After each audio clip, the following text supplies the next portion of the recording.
Hello and welcome to another Demon 212 Wii review. Today I'm going to be taking a look at Metroid Other M. And I know what you're thinking. Didn't After Galaxy, after he hated it, he said he wouldn't be doing them. Well, I actually started to think to myself, when you're doing this sort of thing that I'm doing, you're of course going to be open to all sorts of people. Not just the people who want to see things, but the people who want to voice off about what they've just seen. And that's fine. But I realised that I spend my whole life on my channel doing comments, usually arguing with people, and I just can't be asked anymore. So I'm just going to simply not do it. And I've forgotten that I shouldn't shy away from doing games, because after all I started the channel for people who wanted to see the vids. And believe it or not, if you're sitting there thinking how could anyone want to see a video of a guy slagging off another Wii game because, you know, yada yada yada type thing, well, believe it or not, there are actually people out there who want to see it. So, this video is for those. But, keeping in true VN, I refuse to do spoilers of, like, massive nature or anything. So, file here 37 minutes. If you're just going to post up, then just don't, okay? I had enough of it with Galaxy. I'm just going to start removing the comments because I can't be arsed. So, without further ado, this is Metroid Other M. You've got the options at the start, and the options are literally you can choose the language and the subtitles. And that's it. Unfortunately, there's no hard difficulty, there's no nothing. And that, at the end of the day, is all me and other gamers who have grew up playing Nintendo ask for.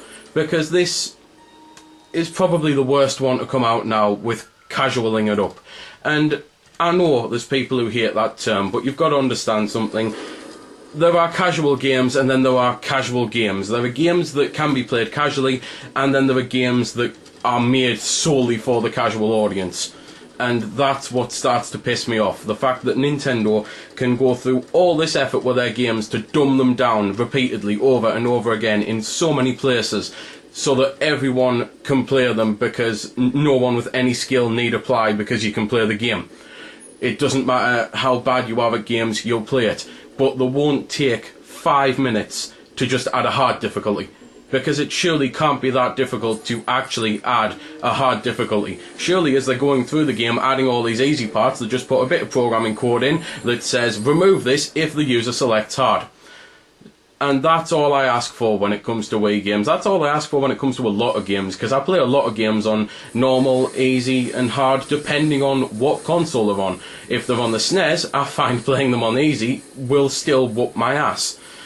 And it's the same with controls. I don't understand, and this game's probably, again, one of the worst ones for it.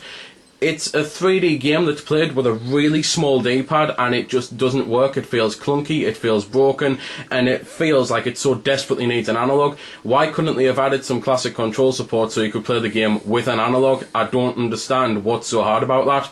Maybe it's because of the first person mode, and maybe it's because had they added dual analog, or had they even added Wiimote and Nunchuk, you could have played the game fully in a first person mode.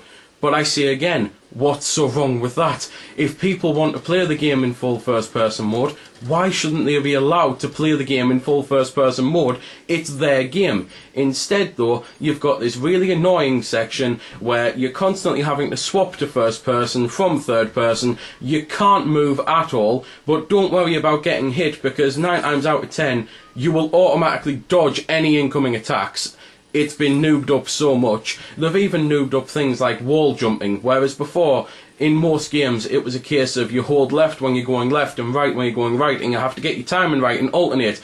Now, with this, you just constantly hold one direction, or hell, I don't even think you need to hold any direction, and bash the jump button, and it does it for you.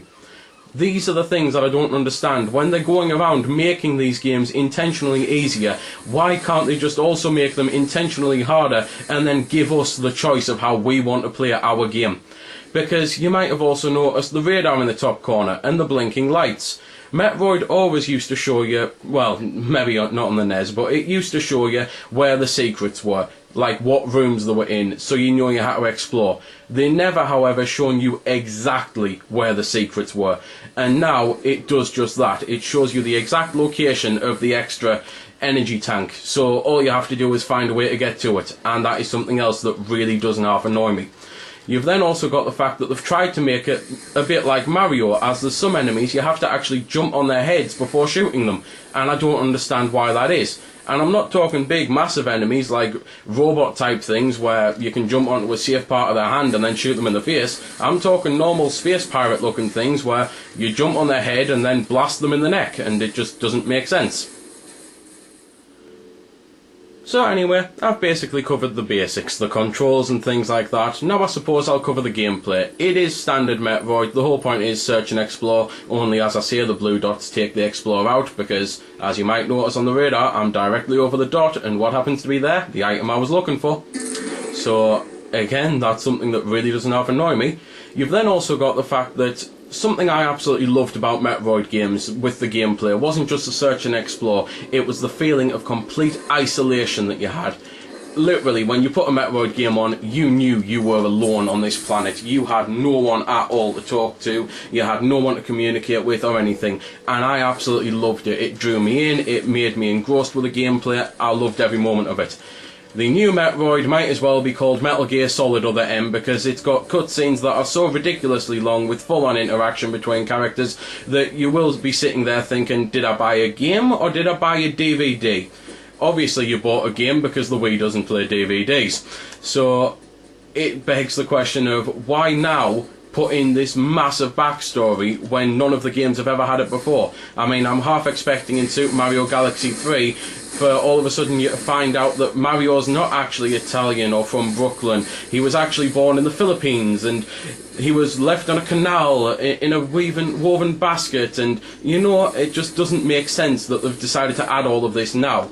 However, if you ever did play the Metroid games, then you did get a little bit of story, so you might be happy that that's there. Personally, I think the voice acting's so bad, and it's done for so long, over so long drawn out periods, that you do sit there thinking a bit of, can I get on with it now, please? And I'll be honest, while I'm sitting here, I'm currently thinking, why the hell did I start my Wii reviews again with a Metroid game? Because I'm really sitting here trying to know what to show or not show, which isn't a spoiler, because I hate doing the Metroid games for that reason, and it's the type of thing that, well, it's the reason why I've stuck to pretty much the same 4 rooms over and over again, because I hate games being spoiled myself, and I don't want to spoil it for you. So I'll continue on with some of the things they've done. You may remember that you could use missiles on the game, and you also may remember that you can lose energy on the game. They've now added, and I have no idea why they've done this, it really does take the piss, they've now added concentration. And if you got the quick chance to read it or pause the video, when your energy is low and also when you've got no missiles, if you point the Wii remote directly up and hold A, you'll go into concentration. You'll replenish your energy, as you've just seen there. I'll replenish the full first bar, and you'll replenish your missiles. Why the hell have they added that? Honestly, that really does take even more difficulty out of it, especially because they've then also added checkpoints. And I don't mean save points, I mean checkpoints, because there were save points on the game originally, and they were spaced far apart for the main reason of it added more difficulty and a degree of strategy into it, because you had to, well, learn what to do when and things like that, and you had to learn your route and plot it wisely, because if you got up to the boss and you accidentally stumbled upon it with no energy, then you'd be screwed, you'd die, you have to redo it all again. It was great. It, as I say, it added strategy, etc. like that. Now, you've got checkpoints so that when you die on the boss, you get to play the boss again straight away. But even better, those long drawn out sections, all you have to do, just find yourself a nice quiet corner, hold the Wiimote up, hold the A button, and you'll get yourself some energy and missiles. Granted, the energy only happens when you're in red, so basically if you're like what I am now with 89, just get hit a couple of times and you'll still gain 10 health from doing it. So, again, that's something else they've added, which I really don't understand why.